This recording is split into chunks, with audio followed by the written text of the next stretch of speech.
Newitsine Masi. As we say in the words of the Dene back home, we give thanks to the Creator for the gift of life, the gift of this day, and the grace that has brought us all safely to it. I want to acknowledge also that we are gathered on the traditional homeland territories of the Anishinaabe and the Haudenosaunee neighbors, and how grateful I am for this invitation to be at your very important gathering. These are the compelling issues of our country. These are the issues that live right under our collective noses, that we spend so much of our days and our lives not noticing and not paying any attention to. You are the experts on homelessness, and I certainly do not pretend to be that. But what you've asked me to share some thoughts with you about is the relationship between homelessness and the legacy of the residential school story in Canada. And so as one of the commissioners, those are the voices that I wish to bring to you, those experts in the rooms that we convened during our 6.5 years of work as a Truth and Reconciliation Commission. I want to say, just before I begin though, on that part of my presentation, to say that it's kind of a homecoming for me to be here in London, Ontario. I was born not far from here in Petrolia, Ontario, and my world was very small as I grew up between Petrolia and Sarnia and London.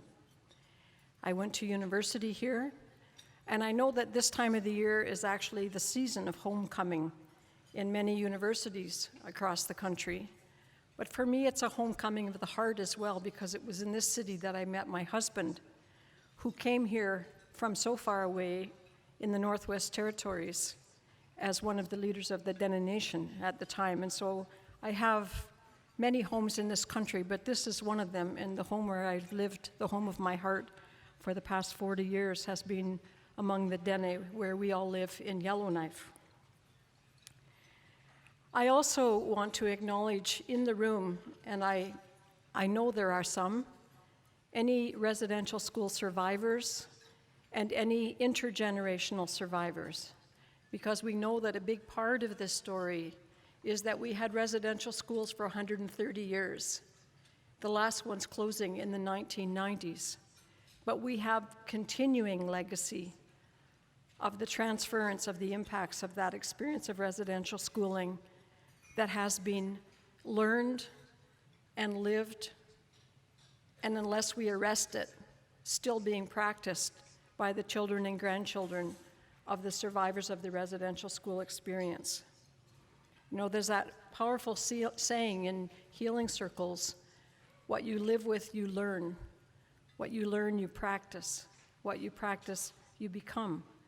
And so, unless we learn new things, new ways of being as a country,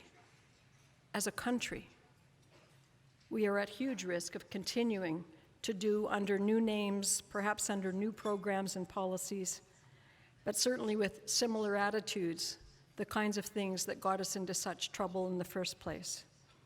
Because if there's one thing we know and heard loudly and clearly through the work of the Commission, it's that there is a reason why things are the way they are in our country. And the reason is us. The reason is Canadian society, Canadian laws, and Canadian policies that set in place a series of events that have caused unbelievable harm and hardship. I want to, of course, tell you more about that, but I want to back up for a moment and speak directly to the issue of housing and describe for you my matrimonial home. My husband is from Fort Good Hope, Radélicon, as it's also known in the Northwest Territories. It's right on the Arctic Circle. And we lived in a structure, I'll say, that was inherited from his family. Inherited in the sense that previous generations had lived in it, and it was abandoned because it basically was no longer habitable. We had, and remember what I said, young woman from southwestern Ontario, a log house, electricity but no running water, no indoor plumbing, an outhouse, a slop bucket, a honey bucket, a wood stove for heating, and a wood stove for cooking. And that was our home. It was a wonderful home, and it was also a rich home, because compared to the people around me in the community where we lived at that time, we had an extraordinary luxury, which was that we lived in that house by ourselves, our own little family, our own little emerging family where our first daughter was born. We didn't have 15 and 16 and 18 people living in that house. And so I know and I understand fully that homelessness is not just about not having shelter. It's also about having inadequate and unhealthy shelter, either because of its physical conditions or the lack of space and privacy or the lack of protection from harm that can enter into a home in such circumstances. I also have firsthand experience of not one but many extended family members who lived on the streets, and not all survived. And so I know about that. It's not an issue that I live in my head. And so I know and understand fully well that the story of homelessness in Canada is not a love story. And so what's love got to do with it? Well, that's exactly where the residential school connection begins, in my opinion. Because the laws and policies that were behind them and created them were heartless. And they were allowed to continue virtually unchecked for almost 130 years, actually more than 130 years. Most people don't realize there actually were residential schools in Canada pre-Confederation. And where we are right here is very close to one of the very earliest and longest running in Brantford, Ontario, the Mohawk Institute that began in the 1830s. Sorry? Mount Elgin, I was just about to say, Mount Elgin is also, we're in the shadow of those two. And many people in this part of the country went to both of them for various periods of time. But what I was going to say about the Mohawk Institute, which was known as the Mush Hole, was the longest continuously running residential school in Canada. And so it's not a far away thing where we sit. It's very close, and the impacts are also nearby. So when I talk about the heartlessness of policy, let me offer you this. When the school is on the reserve, the child lives with its parents, who are savages. He is surrounded by savages, and though he may learn to read and write, his habits and training and mode of thought are Indian. He is simply a savage who can read and write. Indian children should be withdrawn as much as possible from the parental influence, and the only way to do that would be to put them in central training industrial schools where they will acquire the habits and modes of thought of white men. Sir John A. Macdonald, the first Prime Minister of Canada. It's also been expressed and in the government records made plain that the goal of assimilation and Christianization and the removal of children was to kill the Indian in the child. And I remember one of the survivors who spoke to our commission saying, the government's policy to kill the Indian in the child, all it did was destroy the families, and we've been living with the consequences ever since. So think about that, 150,000 children over the decades who went through the schools. And in the early 2000s, in fact, in the late 1990s, when things started to move around this issue, there were still 80,000 survivors alive in our midst. That number's dropped somewhat in the years since our commission, But we're not talking about a small handful of people. We're talking about a major population. And what happened is that those children grew up, found their voices, found their courage, and headed to the courts. And they went to courts in north, south, east, and west of this country in multiple court cases that were going to clog up the Canadian court system for years. So eventually, for reasons of efficiency, those all rolled together into a massive class action court case. And it is that action by survivors, not by governments, that led to the establishment of the Indian Residential School Settlement Agreement. And it is that agreement, not a government initiative or a government program, but a court-ordered obligation that created the Truth and Reconciliation Commission so that there would be a platform out of court for the survivor side of the story to be heard and to be recorded and to be preserved for future reference, and so that we could never in this country deny that this happened in Canada. That's what our job was as the Truth and Reconciliation Commission. And over the course of our 6.5 years, we traveled to hundreds of communities. We held hearings in close to 100 of those communities. We had 7 major national events that were all 4 days long and drew tens of thousands of people to each of them. And in the process, we recorded statements from 7,000 people, which, if you think about 80,000 alive at the time of settlement, 7,000 statements, that's approaching 9% of a canvas. And anybody who knows anything about statistical polls and such will know that that is a huge canvas of opinion, and therefore no room to deny the continuing recurrent storylines that we heard in every region of the country, across the generations, across the timelines, across the religious denominations, because remember, churches ran these schools on contract to the government. The Catholic churches, with several of their entities, the Anglican Church, the United Church, and the Presbyterian Church.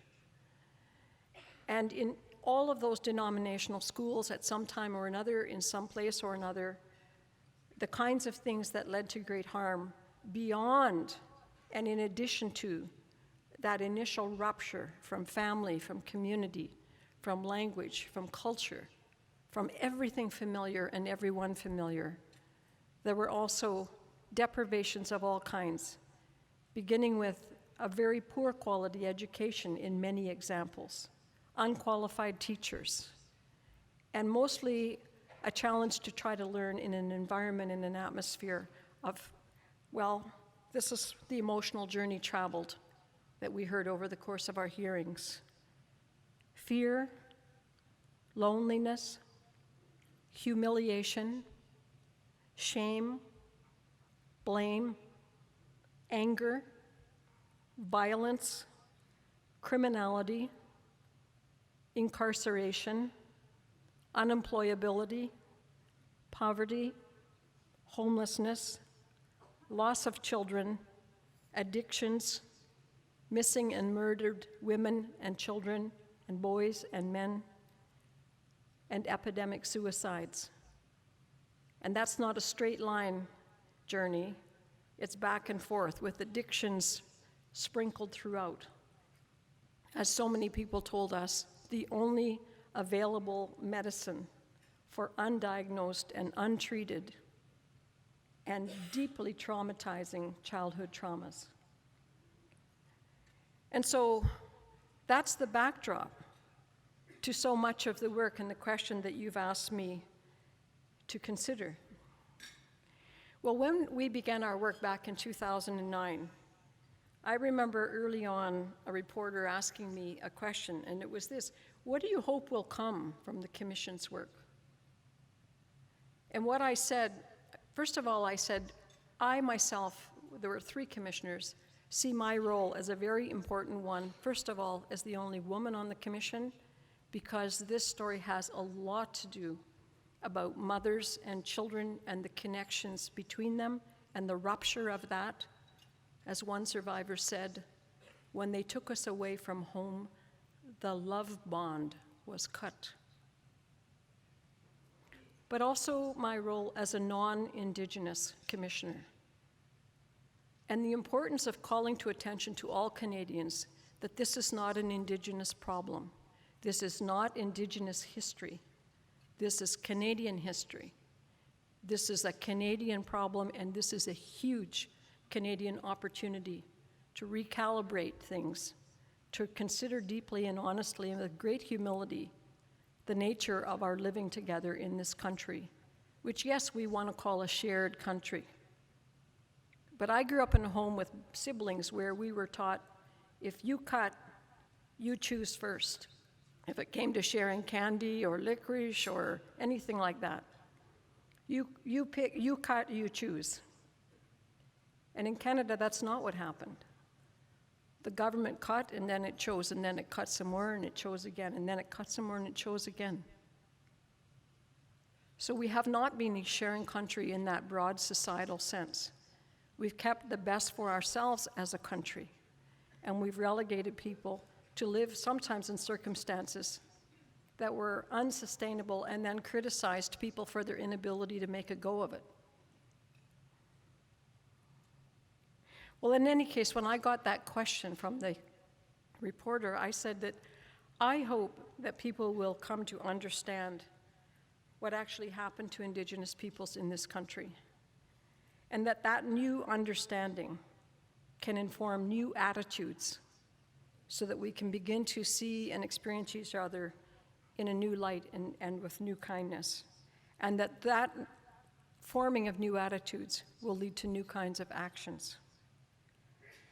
By the time we finished our work last year, we had created a framework for the kinds of actions that we felt needed to take place.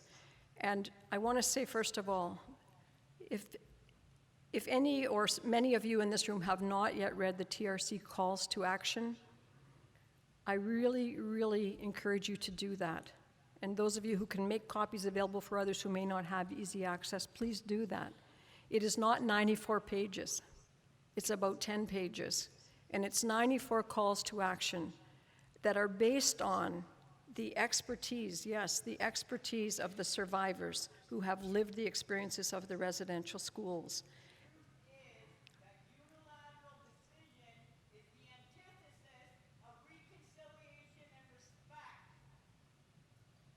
That's right, I agree absolutely with that. Absolutely. And so we categorized the calls to action in our commission, which was mandated by the survivors, not by the government. We were an independent commission. And the 94 calls to action are grouped. The first bundle is about child welfare. Because one of the things we have to realize is that though the residential schools are over, we are still in the practice of removing children from their families and communities in huge numbers. And so there's work to be done there.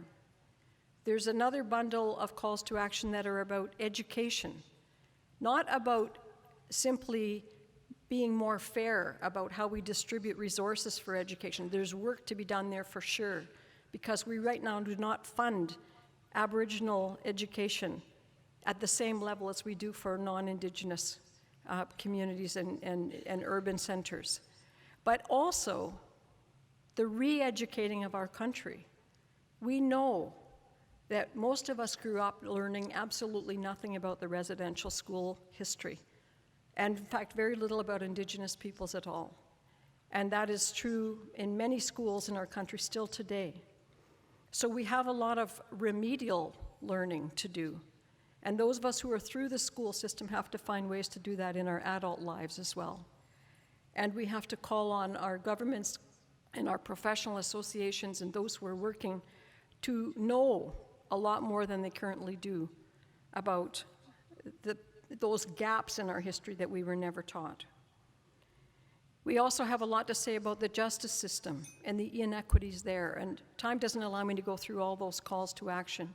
We have things to say about what the business and the corporate community needs to do, what the media needs to do a better job at not just telling every negative, dire Indigenous story in the country, but finding and naming those heroes and holding up those people, those of you in your midst, that wonderful video that we just saw of resilience and strength and possibility, so that we can all be inspired by the heroes in our midst, and we can see that as the new normal and not as an exceptional thing.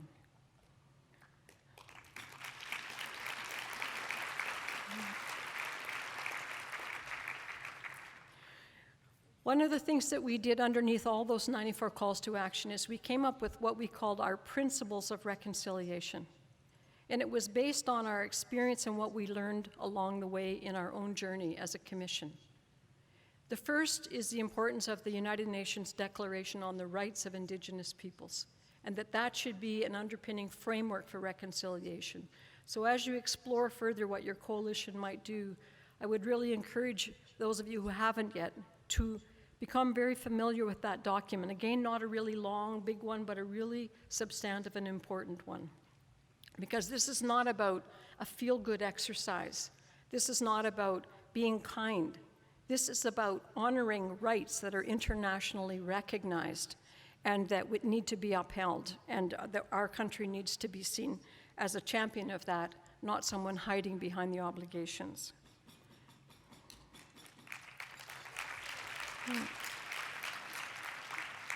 We also say in the Principles to Reconciliation that we need to acknowledge and take to heart that we are all treaty peoples.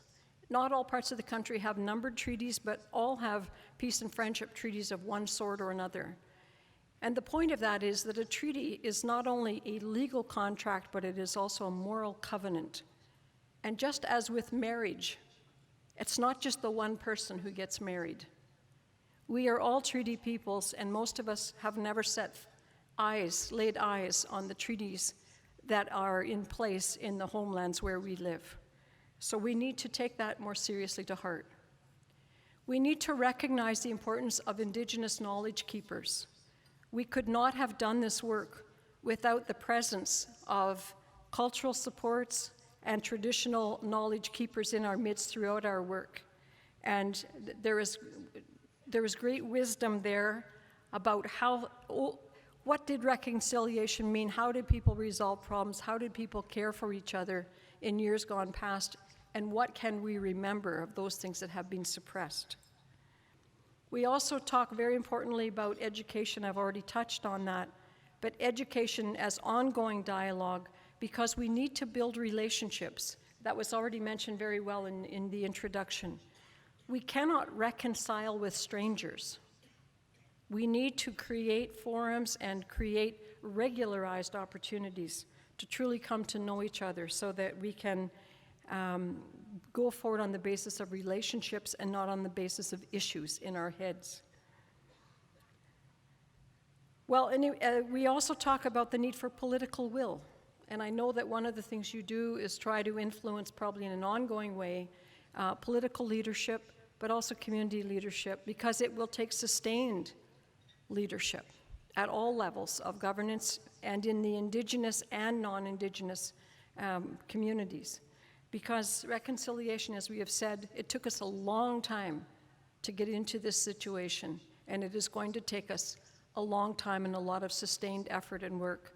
We cannot allow ourselves to fall back to sleep now that we've learned what the survivors have told us, and we cannot allow ourselves to treat this as a temporary issue of the month, flavor of the month. Reconciliation needs to become something that we hold up as the new normal that we are trying to build.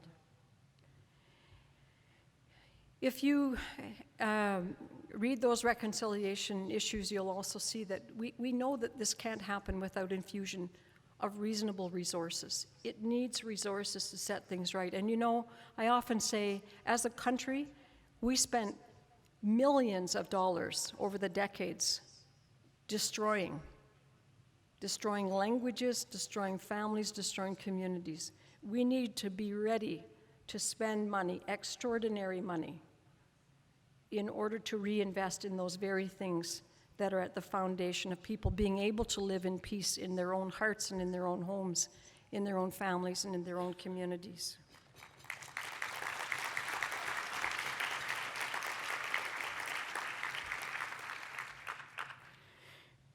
Well, I want to tell you an example of a story that really exemplifies actually a number of these things that we talk about in our reconciliation principles. And the fact is, good work has been going on in pockets across the country for a long time. But we haven't always had forums where we've held that up to each other and where those initiatives have been known and they have been respected for the teachings that they offer.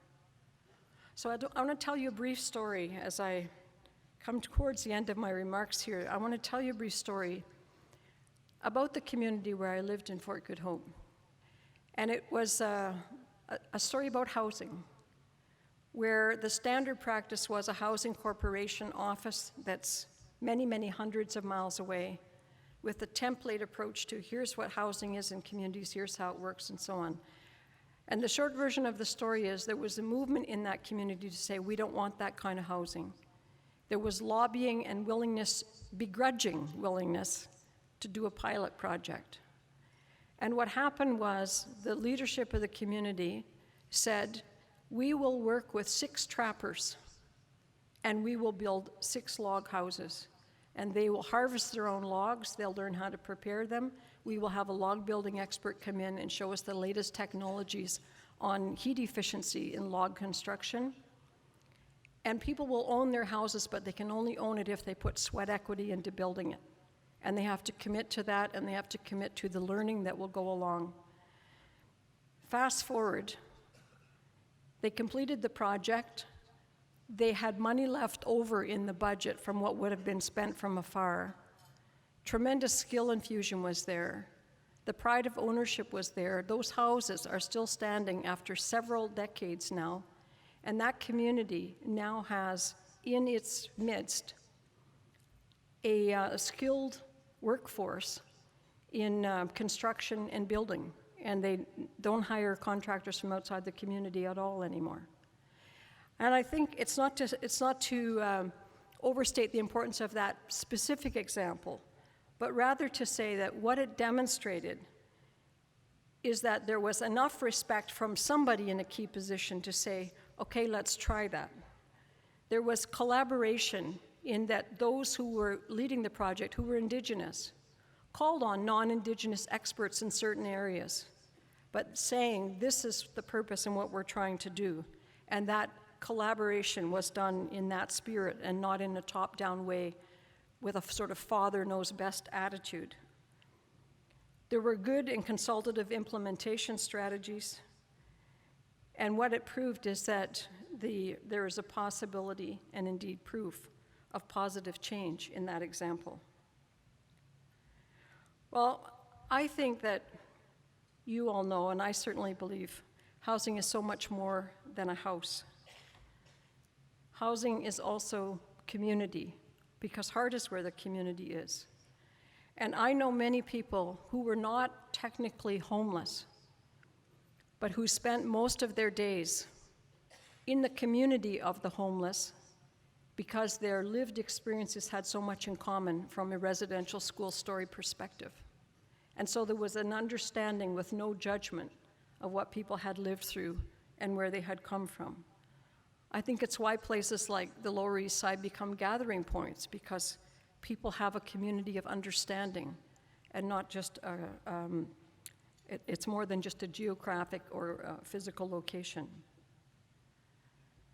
So earlier I spoke about a homecoming, and what is a homecoming really? What does it mean to come home? If we think about music, home is where the heart is, we say. Keep the home fires burning. A house without love is not a home. We have generations of children, now adults in our midst, who grew up in homes so-called where there was no love. So in fact, growing up homeless, homelessness of the spirit, homelessness of the heart, from the time they were 5 and 6 and 7 years old. A house without love is not a home. A residential school institution without love is not a home. Well, just as a house is not a home without love, A country is not a home without love. And today I'm asking you to think deeply about that meaning of homelessness, as I've been so compelled to do throughout my work as a commissioner.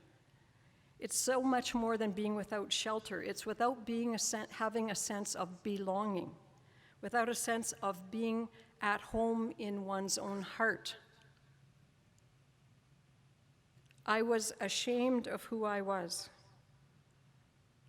I hated my brown skin. I hated my brown face. I hated my parents. I was ashamed of them. I was made to feel ashamed of my own mother.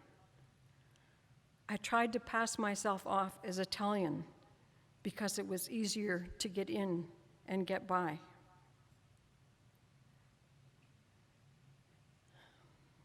When I left residential school, I didn't know where I belonged. I've spent my whole life trying to find my way home. I didn't belong in my community. I had no skills. I could not speak the language. I did not belong in the mainstream because I did not have a good education, and there was too much racism, and I could not work and have a good life. I have spent my whole life trying to find my way home. We have a national anthem that declares our home and native land. Do we really live in such a place? Or do we live in our home on native land, where we have moved in and we've relegated the First Peoples, who were already living there for tens of thousands of years, to the moldy basements and the backlots of our country? What will it take to move out of such a place into a better national neighborhood where we actually do begin to know our neighbors after 150 years of living together in the midst of strangers? We need to think about addressing homelessness at all levels. Homelessness of the mind, learning more about the root causes for why things are the way they are, and teaching others as we learn. We need to think about the body of the homes and the housing we offer and we build, with an understanding that for many, even the experience of moving into a building was a shocking experience for children who grew up on the land. We need to think about the design of buildings and the relationship which in it can hold its own triggers. Basements, for example, where so many abusive atrocities were committed. Long hallways, where so many clicking heels spelled oncoming danger.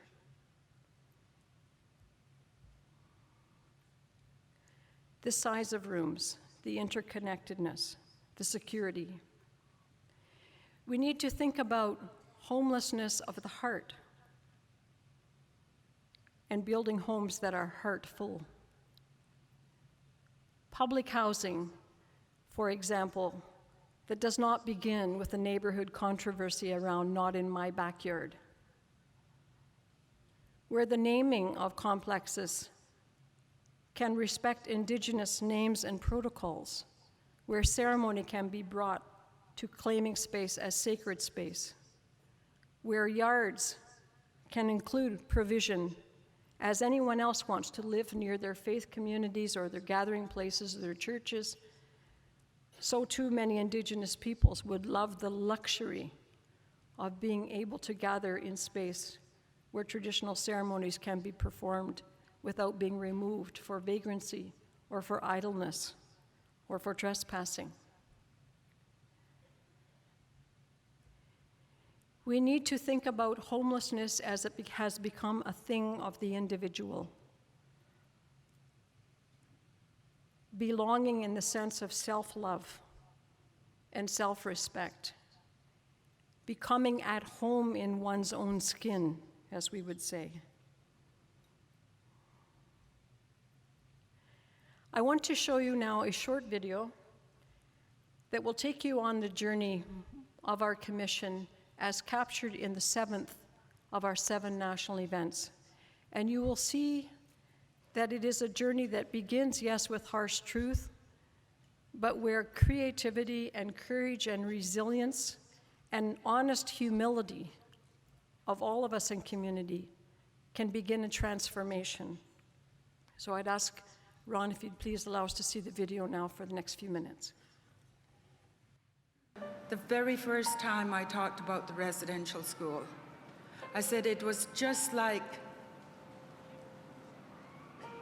I had these skeleton keys, and I went through a door in my mind, and I would go to each door and I would open them, and this one was fear, and this one was low self-esteem, and this one was sexual abuse, and the list goes on and on and on.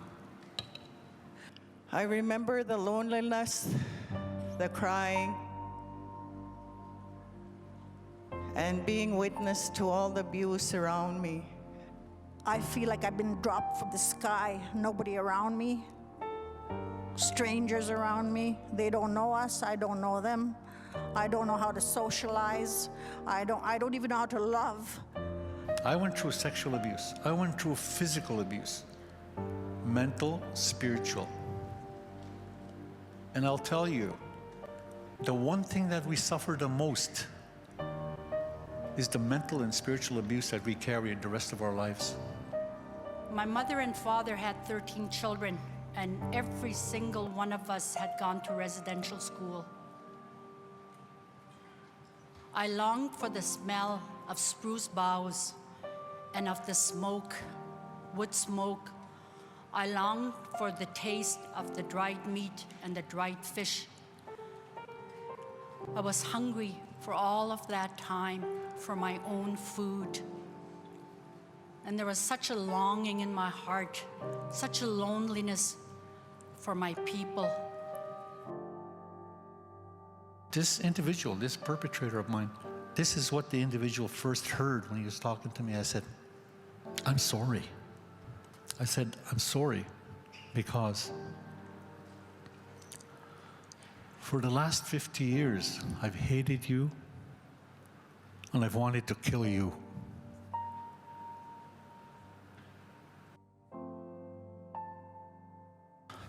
That came from me. But that wasn't me speaking. That was that 7, 8, 9-year-old boy getting out whatever was still bothering him after 60, 65 years. My youngest brother, his name Michael Antoine, he's 12 years old. And my mom and I were together and we got a call. He's in the hospital. He was in residential school. I wasn't by that. I walked into the hospital and he was black and blue. I was never so shocked in all of my life. And then a few days later, we got a call. We're still in the city, my mother and I, and we got a call at night and they said he passed.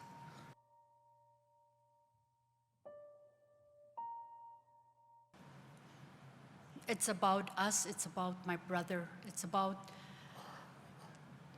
the children that never came back.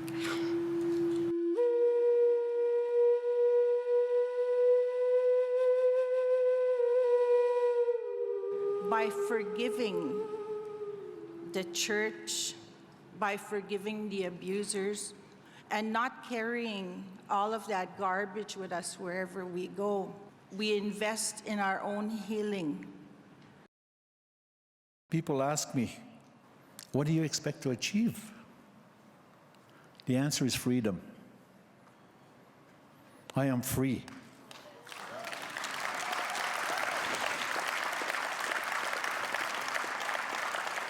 Forgiveness is not for the weak.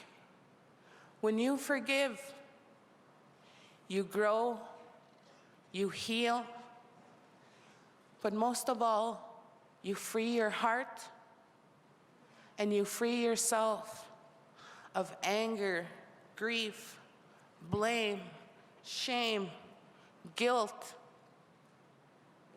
because anger is a spiritual sickness.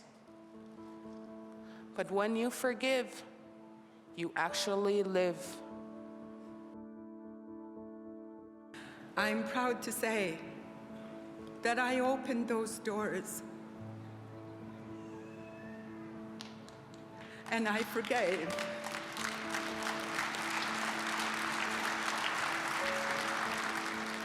Our failures fill us with deep regret. But as we know, regret and apology is not enough. The test of that regret and that apology, we know, will be our actions in the days ahead. We are in the midst of a long and painful journey as we reflect on the cries that we did not or would not hear, and how we have behaved as a church. We travel this difficult road of repentance, reconciliation, and healing. We commit ourselves to work towards ensuring that we will never again use our power as a church to hurt others with attitudes of racial and spiritual superiority. The Commission Chair, the eloquent Mr. Justice Sinclair, borrows a phrase that was used by the leaders of the American Civil Rights Movement. That phrase is, keep your eye on the prize. That sets a challenge for all of us, Indigenous and non-Indigenous, commissioners and citizens. The Truth and Reconciliation Commission will help define the prize. We as Canadians, as citizens, have to mobilize the eyes and help the larger Canadian population both see and act. Reconciliation in this context means coming together as a whole, with one purpose being to hear and to heal, and then a critical common purpose, which is to move forward together. And if we fail to do that, if we fail to go beyond apology and regret, if we admit the truth and ignore the reconciliation, that would be to repeat the profound offenses of the residential schools themselves. I believe that Canada, as a broad and generous country, could find the will to repair the damage of that past and build new partnerships if enough of our citizens know and if their eyes are turned to the prize.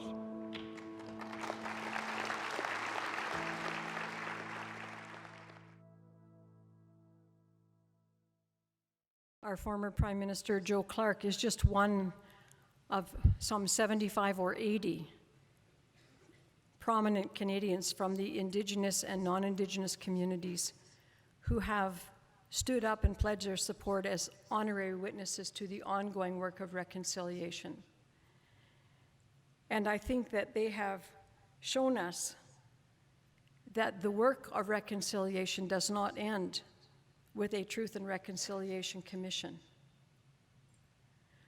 But I think that the survivors themselves have shown us so clearly when some 90% of them told us as part of their story they had passed through long periods of addictions to drugs and or alcohol, and had many of them faced the removal of their children and homelessness and all of the things that I've talked to you about.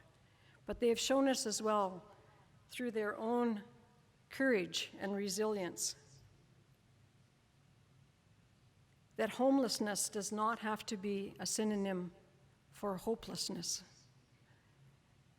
That there is hope in courage, and there is hope in resilience, and there is hope in bearing witness to the much wider world through the spheres of influence that we all carry, to say we are a country that needs to be bigger than this. I thank you all for the tremendous work you are doing towards this ongoing cause, for the experts in your midst and the big hearts around your tables.